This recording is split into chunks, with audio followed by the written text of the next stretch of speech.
everybody to Relentless Talk Radio. It is segment 1. We're on the philanthropy section. So this is episode number 26. I can't believe that. I am super excited about the folks that I am interviewing today from the Be Kind Human Project. Am I getting that right?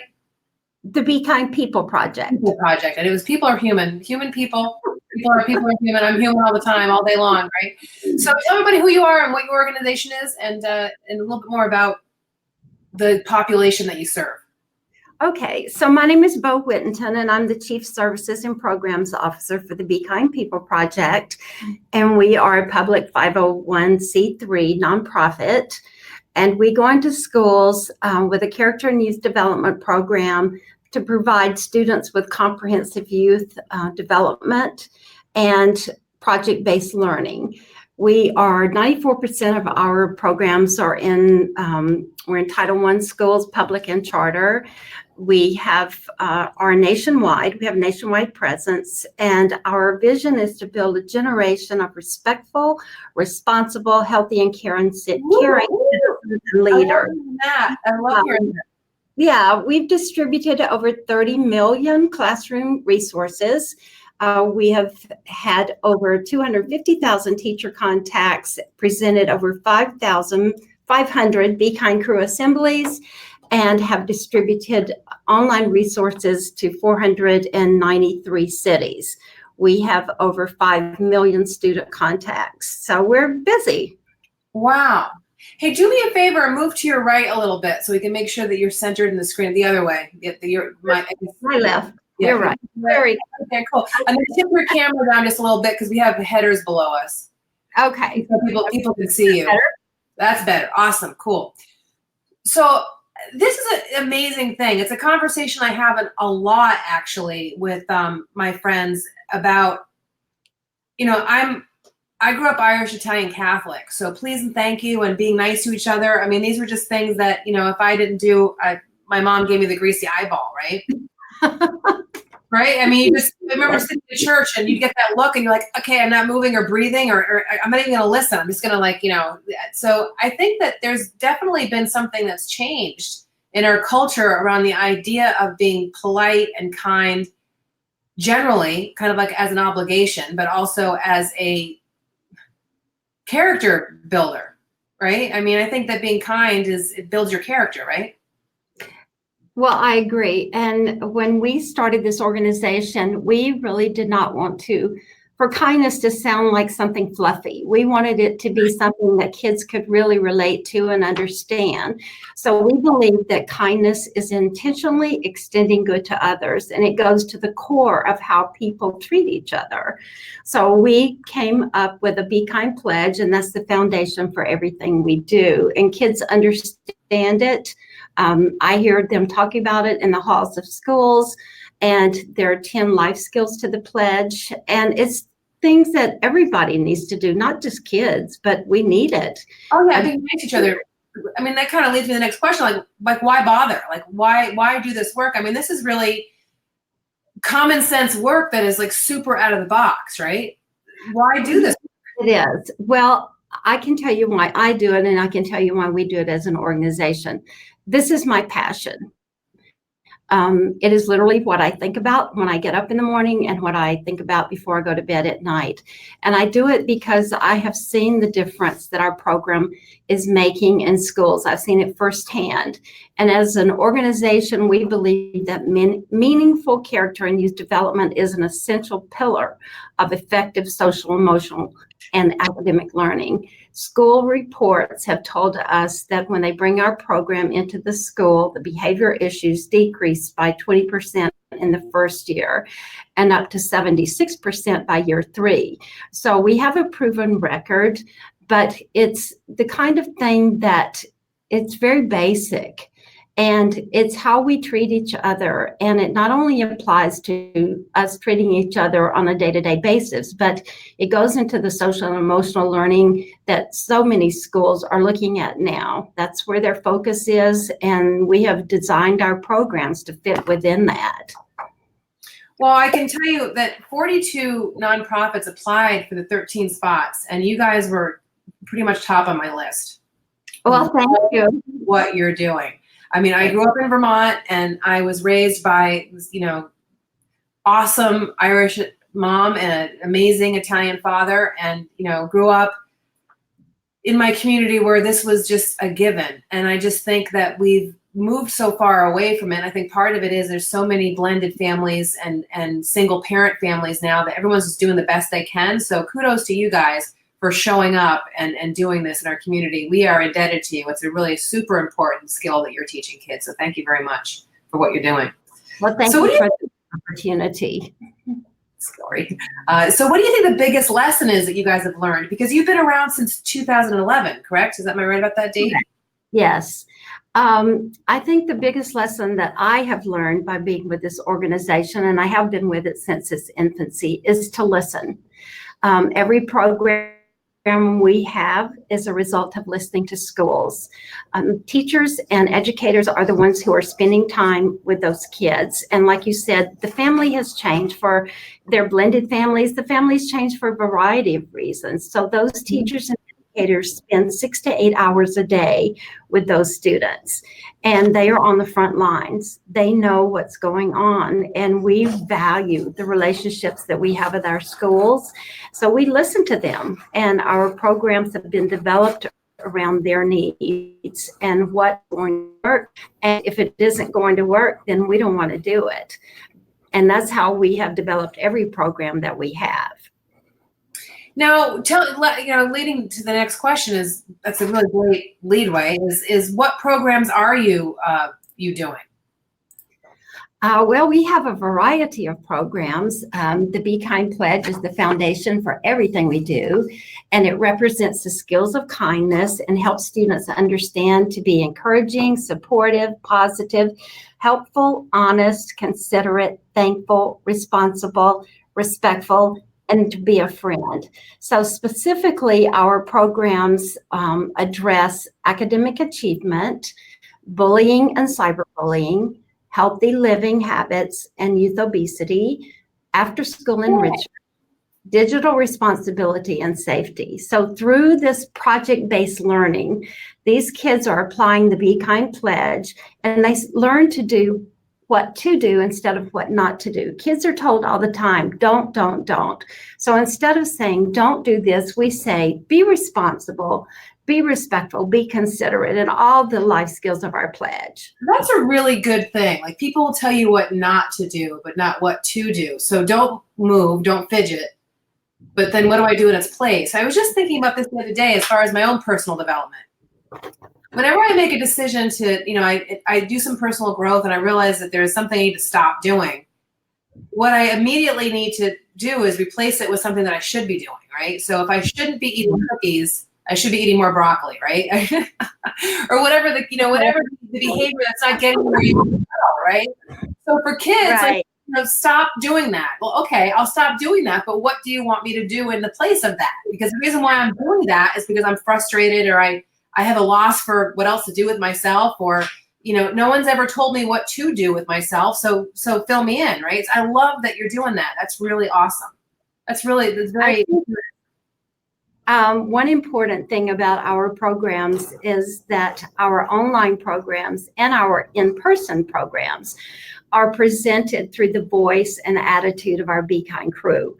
And that is a group of very talented, wholesome, and inspiring urban dancers and skilled educators. I love this. Yes, and they connect with students through a common language of music and dance. So kids readily engage with our Be Kind crew, and what they learn, they start to emulate, because to kids, the Be Kind crew, they're rock stars. They're rock stars to me too, but they are awesome, and they are our voice. One of the things that I'm really working on personally is I grew up a dancer, and I love dancing, right? So I was in New York City for 10 years, and we did just a boatload of dancing, you know what I mean? And I've been looking for places to go dancing. And this past weekend, my girlfriend and I went out, and we just stumbled upon the Valley Bar. I'm just new in Central Phoenix, and there's a dance floor, people actually dancing, right? So I was super excited about that. I'm going to a dance event called Undercover this weekend, the 29th. My friend Brian Ingram, and I'll introduce him to you guys. There might be a good synergy there. From Ingram Entertainment, is doing a big dance party at a warehouse on Saturday night.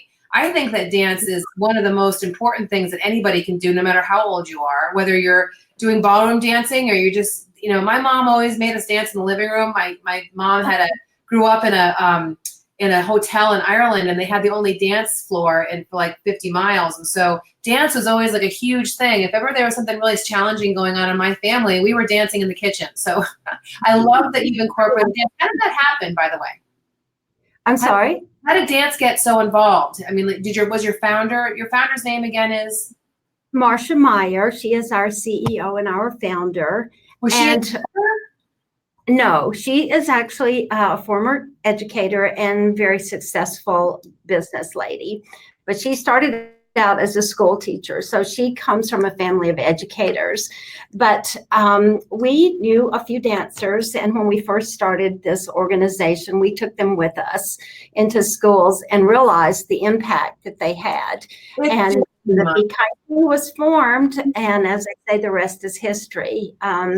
They are an awesome group of young people, and some of them work for us full-time in the office, but it's remarkable to go into the schools with these Be Kind crew and to see how the kids just relate to them. We I will say me and us as a staff, when we go into schools doing assemblies, we never say a word except good morning to the kids, because kids don't want to hear from me. I'm a grandmother. From someone who can spin on their head and do flips, and they're cool. They're all about it. That's right. Just amazing. I never get tired of, and I've seen countless assemblies, and I never get tired of seeing the look on those kids' faces when they get the message. You know they get it, and it's so rewarding. I'm so excited now. But whether or not you guys are actually the final winner of this project, because what we're doing here is I'm interviewing 13 charities and nonprofits, and my Relentless mastermind team will be narrowing it down to 3 nonprofits, and then my Relentless Talk Radio community will be voting on who they feel the best nonprofit is for me to focus on. And then following that, I'll be telling the story of the nonprofit and your donors and prospective donors, and there'll be a big opening on December 6th. Where all of the stories and paintings that are created throughout that 15 week project will be shown, and there'll be an auction. And my goal for that auction is to write the nonprofit $1 million check. Now, I just came up with that big, hairy, audacious goal. I would love to hit it the first year out. That would make me super happy to write you guys $1 million check. So if you're watching this video, share, because one of the things we're looking at is how much play the video gets and how much interaction it gets. Now, one of the things that we talked about, Wendy and I talked about, is that no matter whether you guys win or not, we'd like to have the dancers come to the opening and share some good stuff with the people that they attend the opening. So we'll talk more about that once we get further into the project, but we'd love that.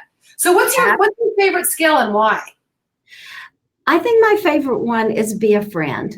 And the reason I think that is because I think a true friend really will practice all of the skills of the Be Kind Pledge in a true friendship. So I try to remind myself of that. I agree with that. And don't gossip about your friends. That's one of my biggest pet peeves. You know, if you can't have something nice to say, don't say it at all. It's kind of one of those things, you know. And I'm not always stellar at that, but sitting around and gossiping around each other doesn't produce love. And hanging out and supporting each other and lifting each other up does. So being a friend is one of my favorite things in the whole planet to be. So that's awesome. So why teachers? Why are you guys recognizing teachers so much? Because one of the things you're doing is you're saying thank you to the teachers. Thank you for teaching us. Thank you for showing up in our life. Why? Yes. Why? I mean, I know why, but. Well, as I said, teachers and principals, educators, they spend 6 to 8 hours a day in a classroom with a student, and they see and hear things of which you and I will never have firsthand knowledge. So we believe that they are the unsung heroes of our community. They make up the infrastructure, and we want to honor and recognize them for their dedication. So it's important to us that we always thank them, and we teach the kids to thank them. We actually have the kids thank them in an assembly because we want them to realize that they don't do this to make $1 million. They do it because they genuinely care about their students and they want to impact their lives. And that's why we do what we do. It's all about impacting the lives of students across the country. And honestly, Michelle, my belief is if we impact just one life, then it is worth everything we do. Because you never know where that one life is going to go or what they're going to accomplish in their life. And if we can have a part in that, then I will do this until I'm so old that I can't do it. Well, and what's amazing is that you actually have two boys that you were raising while you were doing this work. I mean, those young men must be incredible, amazing people. And you've got one granddaughter and two great grandchildren. So your family must have been the benefactor of all this work on such a deep level that I'm just, good for them. They're so lucky to have a mom like you. Well, you're very kind. My boys were up in age when we started this organization, but they are very much a part of what we do, and they are constantly helping us spread the message. Because here's the thing about the Be Kind Pledge. It's not only for students and it's not only for schools. We have had families call our office and tell us we've taken the Be Kind Pledge in our home. Businesses have taken the Be Kind Pledge. So it's not just for kids, it's for everybody. And I would see a group of businesses take the Be Kind Pledge and become Be Kind businesses, and see families take our Be Kind Pledge and just help us change the culture of schools, and let's get that message of kindness out there. I just love everything about what you guys are doing. I wish you luck as we move along the next couple of weeks, and as you toss your hat into this crazy ring that I've created for the Art of Reels Giving Back. Now, so how can people get a hold of you? How can they contact you? They can go to our website, which is www.thebekindpeopleproject.org, or shorter is www.bkpp.org, or they can email us at info@bkpp.org. Well, thank you so much for your time, for your service, for your heart, for your good nature. Do me a favor and have your social media people plug below in the comments in this live video how to contact you, so that people can just click. And Thank you so much for the work, and I look forward to meeting you in person someday soon. Thank you so much, Michelle. I'm so grateful to you for helping us to get our message out there. Yay. Have a good day. Thank you. You as well.